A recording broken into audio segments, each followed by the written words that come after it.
Find the rate of change of the surface area of a melting ice cube with respect to its side length.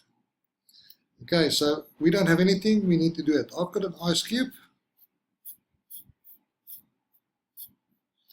And what I say is find the rate of change of the surface. So the rate of change of the surface area. So how does the change of the surface area of a melting ice cube with respect? So how does A change in respect to its side length? And let's call that side X.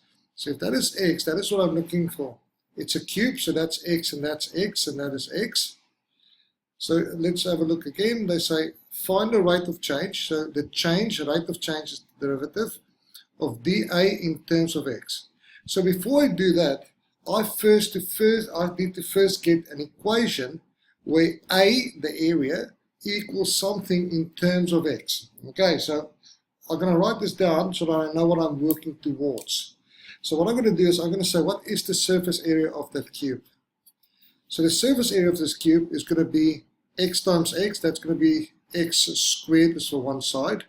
But then I'm going to have 1, 2, 3, 4, 5, 6 sides. So the surface area is 6x squared. So what do I have? I have area in terms of X. Area in terms of X.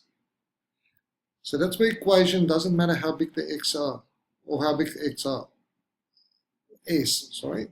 So what I'm going to do now is I'm going to find dA dx. Because I have A in terms of X, I can now say dA dx equals, and I'm going to use my differentiation law on my green paper. I'm going to use this rule, ax to the power m. So that's my differentiation rule that I'm going to use, which is the 2 goes to the front, it becomes 12x.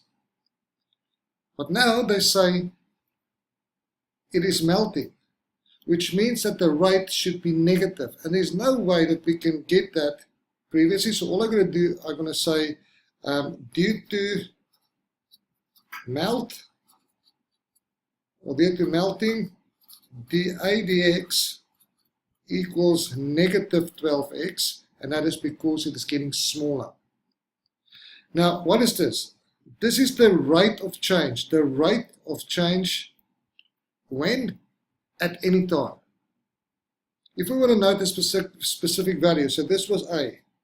If they want to know now, when x is 2 centimeters, I can say if x equals 2, then dA dx equals minus 12, and in the place of x I'm going to put a 2, so minus 12 times 2, and this equals negative 24. Now, the hard bit is to say what this is.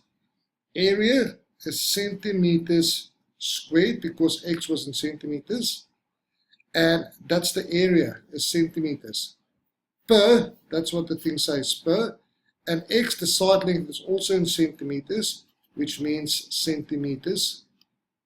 So what's my rule? It says the rate of change at any time is minus 12x. The rate of change when x is 2 is minus 24 centimeters squared per centimeter, which means for every 1 centimeter that x is getting smaller, the area, the total area, will get smaller with minus 24 centimeters squared.